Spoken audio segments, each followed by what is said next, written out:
शहदादपुर में तैलीम पिरायो सिंध संवारियो जे उनवान हेठि government provincialised boys high school Shahdadpur पारां स्कूल जे SMC जे चेयरमैन जग मशहूर समाज सुधारक सैयद मीरान शहाबुद्दीन, स्कूल जे हेडमास्टर सैयद लियाकत अली शाह उर्फ सैयद इमरान शाह, गस्टा अॻुवाण गुलबार डायरी जी अॻुवाणीअ में ॼाणायल स्कूल खां हिकु शानदार रैली कढी वई, जेका जेल चौक, अली चौक समेत मुख़्तलिफ़ चौकनि खां थींदी प्रेस क्लब पहुती।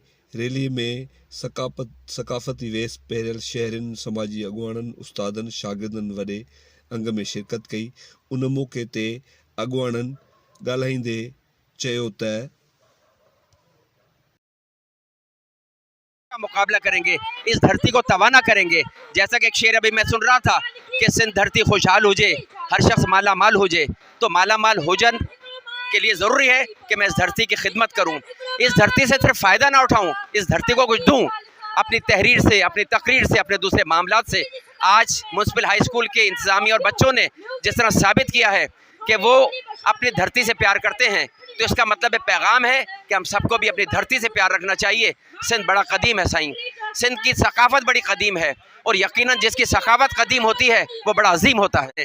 ये जज्बात ज़ाहिर करते हैं कि हम अपनी धरती से प्यार करते हैं और भरपूर प्यार करते हैं।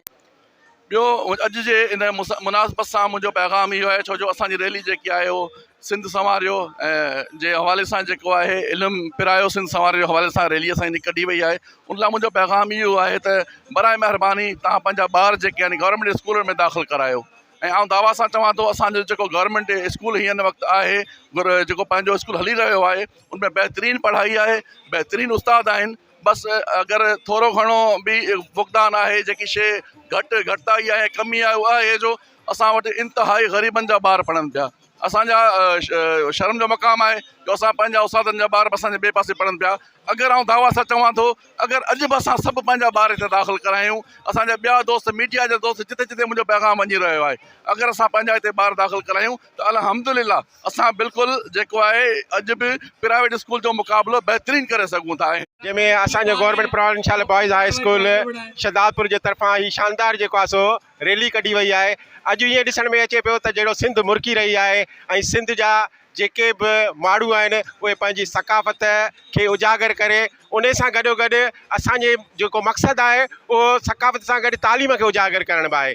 त जीअं असांजे गवर्नमेंट स्कूलनि में जेको आहे सो ॿार दाख़िल कराया वञनि ऐं गवर्नमेंट जे स्कूलनि खे प्रोमोट कयो वञे, त जीअं जेको आहे सो तालीम ग़रीबनि जे पहुच ताईं जेको आहे सो हासिलु थी सघे। हिन ॾींहं ते आउं इहो सभिनी खे पैगाम ॾियणु चाहियां थो त पंहिंजी सकाफ़त सां प्यार कयो। सकाफ़त जेका आहे सा असांखे मुनफ़रद करे थी सभिनी कल्चरनि खां। असांजो कल्चर जीअं त सिंध जो तमामु रिच कल्चर आहे। जेका सकाफ़ती ॾियारो असांजी क़दीम 5000 साल पुराणी आहे, हीअ जेका मुसलसिल असां मल्हाईंदा अचूं।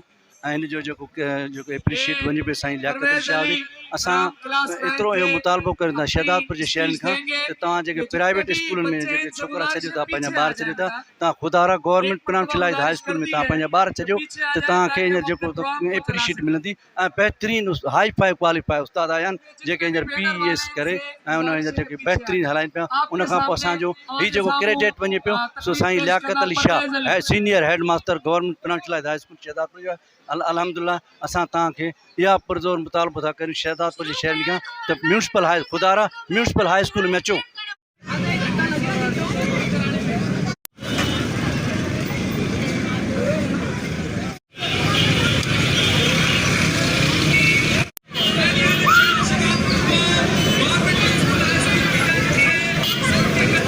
के लिए यहाँ पर शहर अमन शहदादपुर में मौजूद है तमाम अपनी वफाओं का